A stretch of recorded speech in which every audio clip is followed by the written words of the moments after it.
Hello everyone, welcome back to my mini blog. তোমরা সবাই কেমন আছো? আশা করি ভালো আছো। আমিও কিন্তু অনেক ভালো আছি। আর আজকে কিন্তু আমি অনেক হ্যাপি। তার কারণ হচ্ছে প্রায় 3 থেকে 4 মাস পর আমি যাচ্ছি বাড়ি। আমার বাড়ি হচ্ছে বিষ্ণুপুর, তো তোমরা সবাই জানো। তো অনেক দিন পর, আর সত্যি কথা বলতে বাড়িতে যদি মা না থাকে সেই বাড়িটা কি আর বাড়ি বাড়ি লাগে? তোমরাই বলো। আর মিডিলে একবার গিয়েছিলাম বাড়ি, বাট মা ছিল না তখন, মা ছিল দিদির কাছে। তো এইবার একদম সবাই মিলে বাড়িতে একদম সেই মজা হবে বলতে পারো। তো দেখো, বকতে বকতে আমরা হাওড়া স্টেশন চলেই এলাম। তো এবার প্ল্যাটফর্মে এসে দেখছি ট্রেন একদম দাঁড়িয়ে আছে আমাদের জন্য। প্রতিদিন বৃষ্টি ঠিকই হচ্ছে, বাট এত গরম, সত্যি গরম আর নেওয়া যাচ্ছে না। এই যে প্ল্যাটফর্মে হেঁটে হেঁটে যেতে যেতে অবস্থা পুরো খারাপ।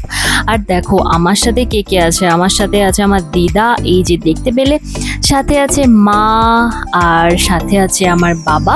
তো আমরা 4 জনেই যাচ্ছি একসাথে। এখানে দেখো চা থেকে শুরু করে একদম সবাই মিলে এমন কোনো একটা জিনিস নেই যেটা আমরা বাদ দিয়েছি খেতে। আর ইভেন বাড়ির থেকেও তো ডিম সিদ্ধ নিয়ে চলে এসেছি এতগুলো।